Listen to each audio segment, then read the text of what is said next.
할렐루야. 오늘도 하나님께 영광 돌리기를 원하는 우리 과함의 모든 성도들에게 하나님의 풍성한 은혜가 임하실 줄 믿습니다.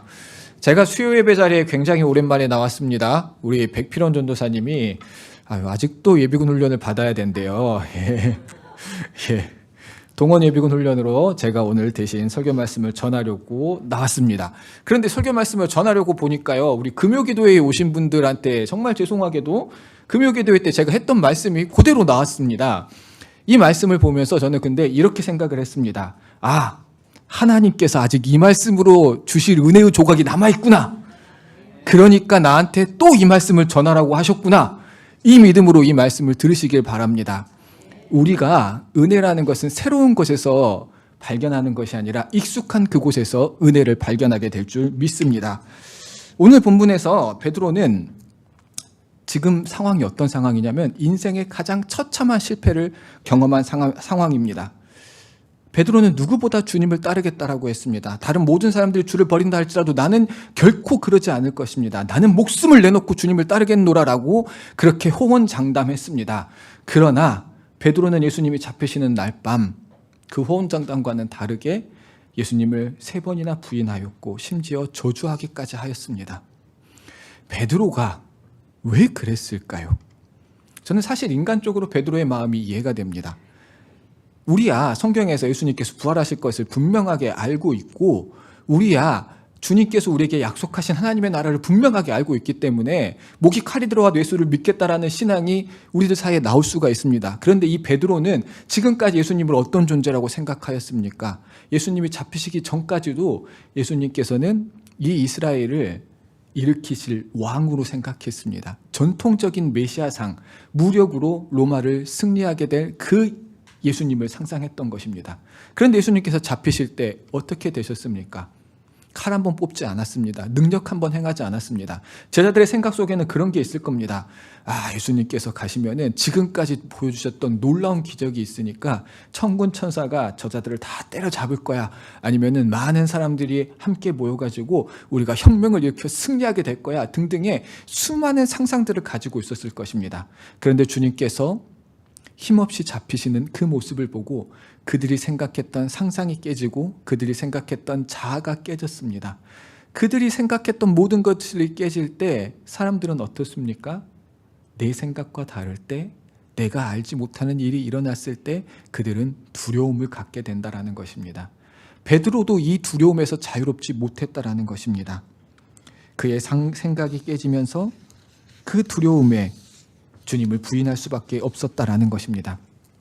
그리고 닭이 울자 주님께서 하신 말씀이 기억하면서 그 자리에서 통곡하며 눈물을 흘렸다라고 기록되어 있습니다. 그리고 그 실패의 경험이 이 베드로를 의기소침하게 만들었습니다.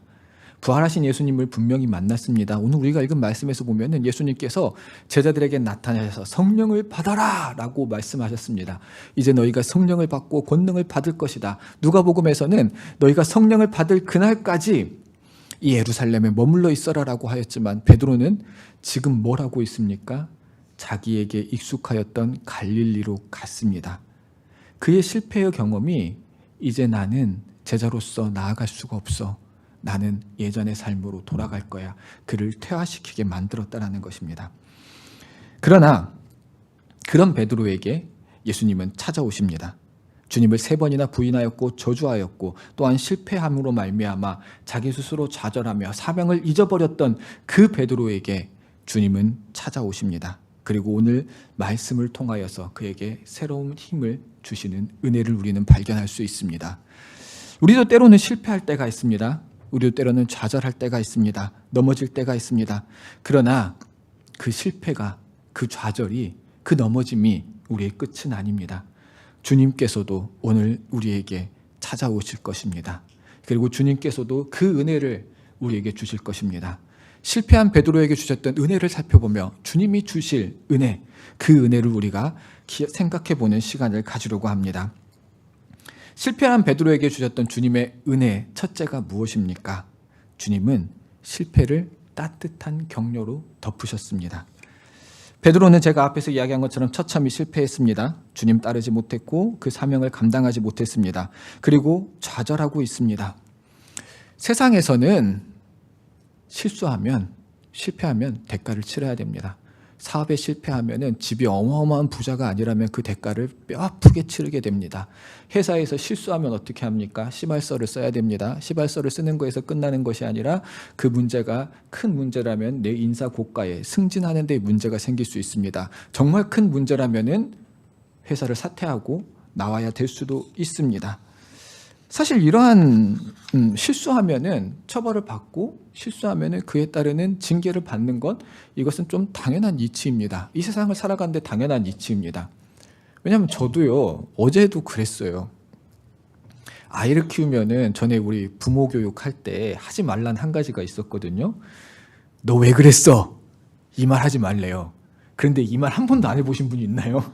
자녀 키우면서 어제도 제가 또 그랬습니다. 너 왜 그랬어? 이 말을 하지 말아야지 하면서도 그 말을 하게 돼요. 왜 이 말을 하게 됩니까?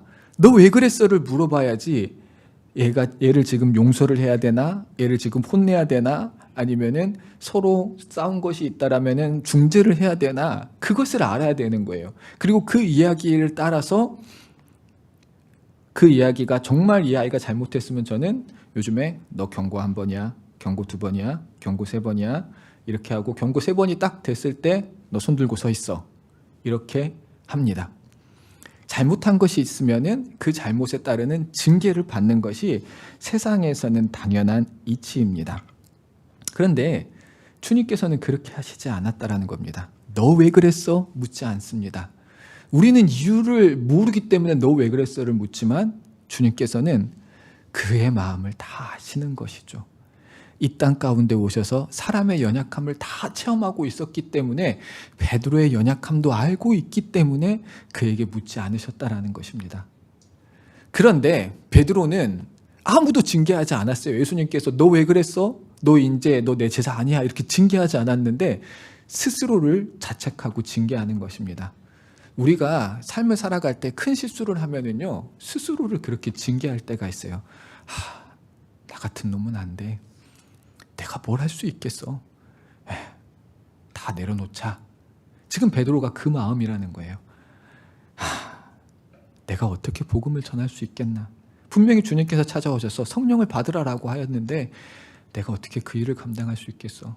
나는 제자로서 자격이 없어. 그러니까 내가 잘할 수 있는 일을 하자라고 생각해서 지금 갈릴리 바다에 가서 그물을 던지고 낚시를 하고 있다라는 것입니다. 자기 혼자 가면 되지. 다른 제자들까지 다 데리고 가서 거기서 그러고 있다라는 거예요. 분명히 주님께 사명을 감당하라고 했는데 이제 복음을 전해야 되는데 나한테 익숙했던 건 나는 어부밖에 못 돼. 내가 어떻게 복음 전하겠어? 라고 스스로를 자책하고 스스로를 징계하고 있다라는 것입니다. 그때 주님께서는 다시 오셨습니다. 그 제자들에게 다시 오셔서 어떻게 하십니까? 그들을 책망하십니까? 내가 너희들 예루살렘에 남아있으라고 했는데 너희들 왜 여기에 있어? 성령 받으라고 했잖아. 너희들이 내 일을 해야 되잖아. 너네 왜 지금 이렇게 하고 있어? 책망하지 않았습니다. 주님의 처방전은 따뜻한 위로와 격려였습니다. 그들은 밤새 그물을 던졌지만 물고기를 잡지 못했습니다. 이 갈릴리 바다의 특성상 밤에만 물고기를 잡을 수가 있습니다. 이제 아침이 되면 물고기를 잡을 수 없는 시간대입니다. 그런데 그 아침에 나타나셔서 밤새 물고기를 잡는 전문가들이 물고기를 한 마리도 잡지 못했지만 그물을 오른편으로 던져라라고 했을 때 그 그물이 찢어질 정도로 많은 물고기를 잡게 되었습니다. 그러면서 그들에게 밤새도록 실패하였지만 주의 말씀을 따르면 너희가 성공할 수 있다.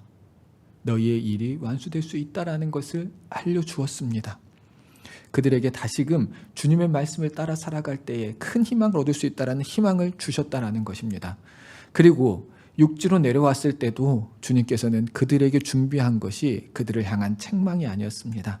무엇을 준비하였습니까? 그들을 향한 따뜻한 조반, 아침 식사를 준비하였습니다. 그들이 육지로 내려왔을 때 보였던 것은 숯불이 보였고 떡이 있었고 물고기가 있었습니다. 그리고 그 떡과 물고기를 그들에게 먹이심으로 말미암아 마음이 지쳐있고 육신이 지쳐있던 그들의 영혼을 다시금 회복시켜 주셨습니다. 근데 또한 중요한 한 가지가 있습니다. 숯불이 준비되어 있습니다. 숯불이라는 단어는 신약 성경에서 이 숯불로 쓰고 있는 이 단어가 신약 성경에서 딱 2번 나옵니다. 같은 단어가 딱 2번이 나와요. 헬라어로 같은 단어가 어디에서 나오냐면요.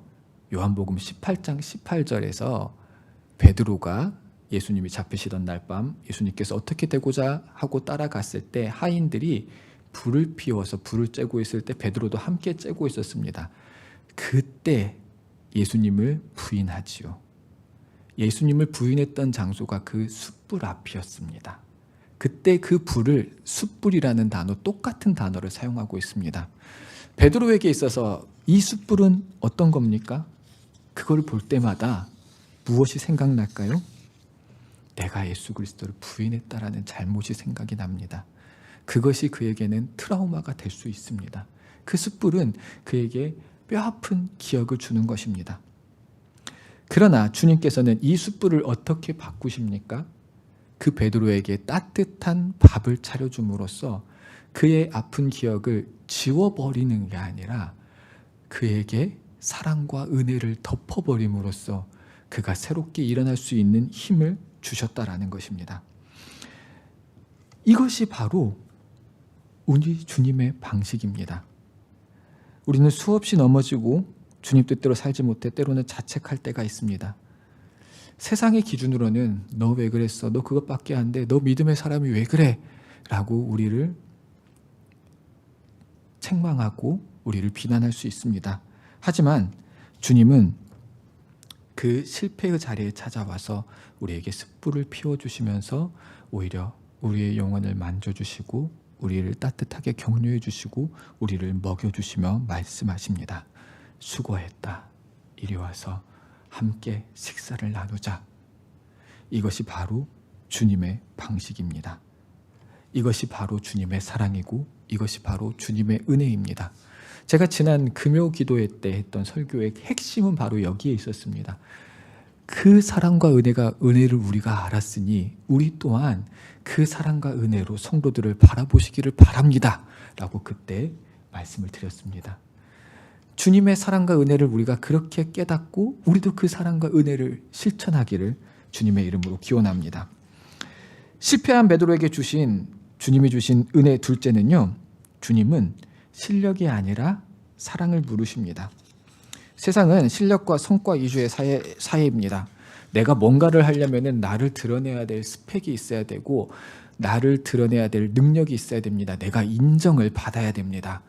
이게 세상뿐만이 아닙니다. 교회도 마찬가지입니다. 교회에서 담임 목사님 청빙을 할 때 아무나 청빙하지 않지요.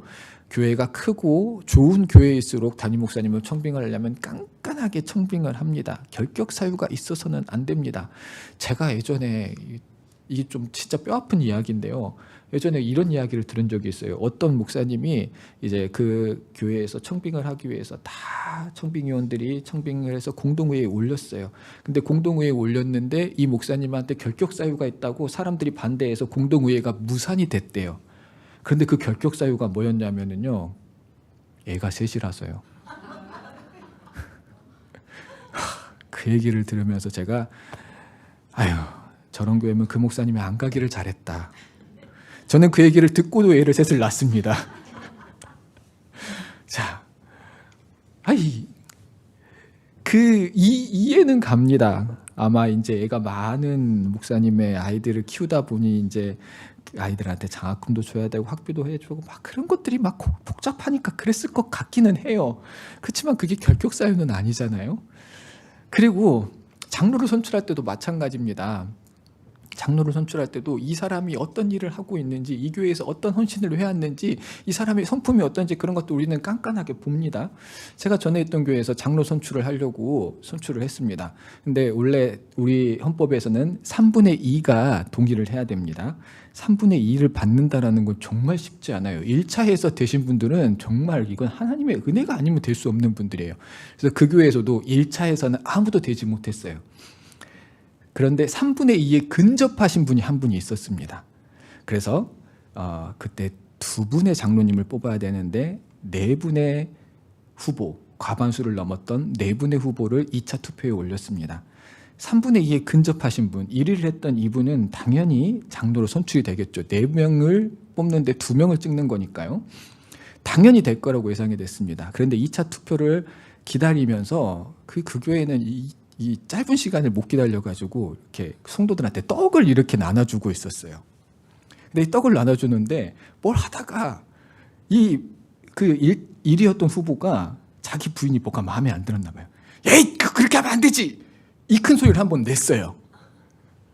그리고 2차 투표에 딱 들어갔는데, 야, 이 사람 마음이 저도 투표를 딱 하는데, 이분을 찍어야 되나? 이 생각이 확 드는 거예요.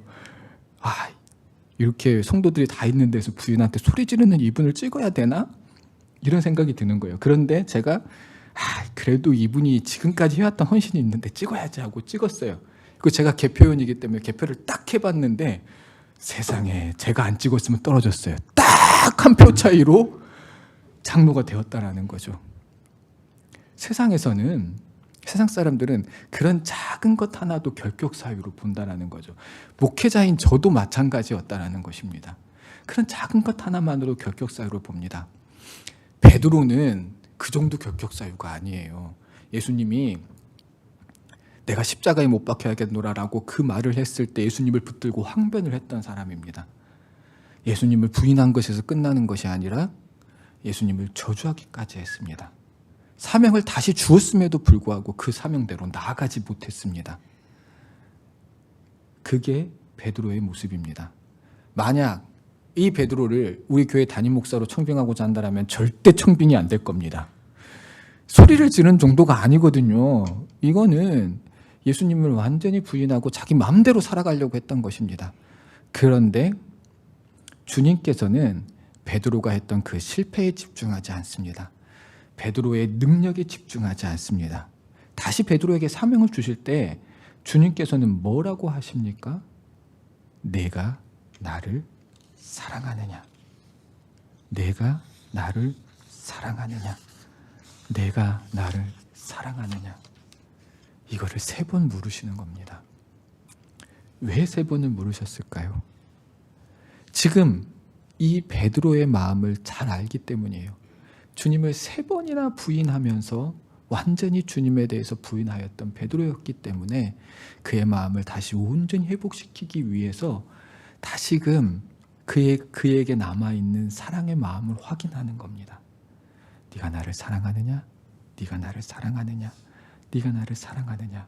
네 안에 여전히 나를 사랑하는 마음이 있다라면은 나는 너를 다시 사용할 것이다 라고 물으신다라는 거죠. 주님께서는 그의 실력에 집중하지 않습니다. 그가 실패했던 그의 결격사유에 집중하지 않습니다. 너의 마음 가운데 사랑이 있느냐? 여기에 집중하고 있다라는 것입니다. 주님은 우리에게도 마찬가지입니다. 우리의 실력에 집중하지 않습니다. 우리의 실수에 집중하지 않습니다. 우리의 실패에 집중하지 않습니다. 우리가 아무리 실력이 뛰어나고 우리가 아무리 무결점을 가지고 있다고 할지라도 내 실력이 주님의 은혜 앞에서 얼마나 대단한 게 되겠습니까? 성령의 역사 앞에서는 내 실력이 다 필요 없다는 것입니다. 그렇기 때문에 우리가 주의 일을 감당할 때는요, 그런 생각하지 마세요. 내가 뭔데? 내가 지난날 이렇게 살아온 사람인데 내가 어떻게 주의 일을 할 수 있어? 내 실력이 이것밖에 안 되는데 어떻게 주의 일을 할 수 있어? 이거 생각하지 마세요. 내가 주님을 사랑하는가, 사랑하지 않는가? 그거 하나면 족합니다. 사랑하기만 한다라면은, 주님을 사랑하기만 한다라면은 내가 실수투성이고 내 실력이 형편없고 내가 아무것도 이룬 것이 없다 할지라도 주님께서 우리에게 힘을 주실 것이란 말입니다. 베드로의 그 고백을 받고 주님께서는 그 베드로에게 성령을 임하게 하셨고 그 성령이 임함으로 말미암아 사명을 감당할 수 있게 되었다라는 것입니다. 주님은 그 사랑을 베드로에게 확인하였습니다. 그 사랑을 확인한 것은 이 베드로에게만 확인하는 것이 아닙니다. 이 말씀을 통하여서 여러분들에게도 확인하고 있습니다.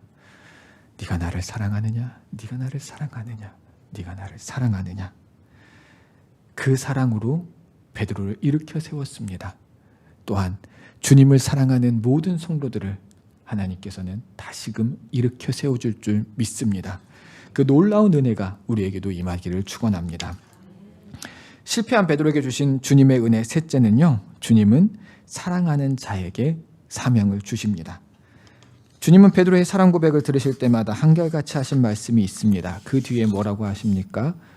내 어린 양을 먹이라, 내 양을 치라, 내 양을 먹이라. 이렇게 3번 반복합니다. 여기에서 우리가 주목할 게 있습니다. 내 양을 먹이라. 예수님께서 내 양을 먹이라라고 하였습니다. 사랑하는 사람이라면은, 주님을 사랑하는 사람이 해야 될 일은 주님의 양을 먹이라는 거예요. 내 양. 그 양이 어떤 양입니까? 예수님이 핏값으로 사신 양입니다. 이 땅에 있는 모든 인류는요, 주님께서 핏값으로 사신 귀한 양이라는 것입니다. 주님께서는 베드로에게 이 양이 너의 양이다라고 얘기하지 않으셨어요. 내 양을 네가 먹이라. 이제 내가 해야 될 일을 네가 감당하여라. 주님의 핏값으로 사신 소중한 보물을 베드로의 손에 위임하고 있는 것입니다. 카톨릭에서는 이 말씀을 근거로 해서 베드로에게 수위권이 있다라고 이야기를 합니다. 그래서 이 말씀이 일어났었던 그 장소에 베드로 수위권 교회가 있는데요. 수위권이라는 것은 가장 높은 권리가 베드로에게 있다, 교회의 수장이 된다라고 말하고 있습니다. 그런데 우리는 그렇게 여기지 않습니다. 우리 개신교에서는요, 이 성경의 모든 말씀은 단지 베드로에게만 주신 말씀이 아닙니다. 이 성경은 그 시대, 한 시대에 주어진 말씀이 아니라 영원토록 이 말씀을 읽는 우리에게 주신 말씀입니다.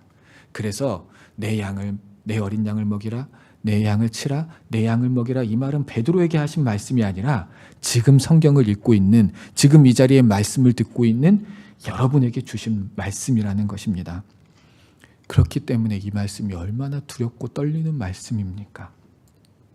주님을 사랑하는 자에게는 주님의 사명이 주어졌다라는 것입니다.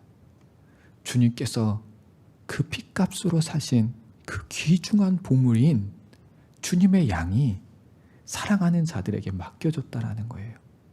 그래서 그 양을 돌봐야 될 책임이 이제 우리에게 주어졌다라는 것입니다. 이 말씀을 더욱더 자세히 살펴보면은요, 첫째로 내 어린 양을 먹이라라고 했습니다. 어린 양, 여러분, 어린 존재를 무엇이라고 말할 수 있습니까? 어린 존재는 자기를 방어할 수 없습니다. 어린 존재는 자기의 생각이 아직 성숙하지 못했습니다. 그래서 어디로 가야 할 바를 모르고 중구난방으로 뛰어갑니다. 제가 어제 어린이날이라서 우리 어린이들을 데리고 저기 한번 이 거여동을 돌았어요. 손을 꽉 잡고 다닙니다. 왜 꽉 잡고 다녀야 되나요? 어디로 튈지 몰라요.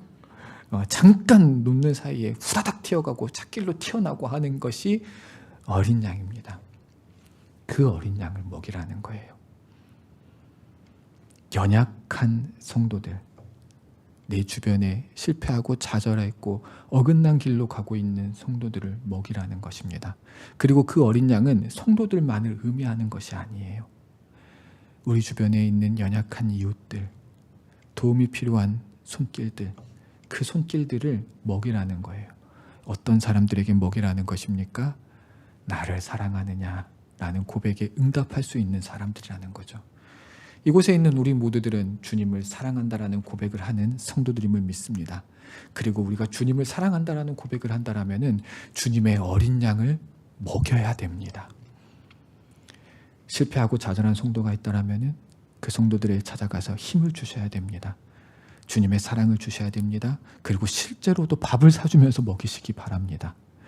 연약한 사람들을 외면하지 말고 그들을 위해 우리가 무엇을 할 수 있을까? 구체적인 사랑을 실천해야 됩니다. 그리고 또한 내 양을 치고 내 양을 먹이라라고 하였습니다. 이제 어린 양이 아니라 내 양을 말하는 것은 바로 주님을 믿는 성도들 가운데 마땅히 행해야 될 일입니다. 제가 다시 이야기하지만 베드로에게만 준 것이 아닙니다.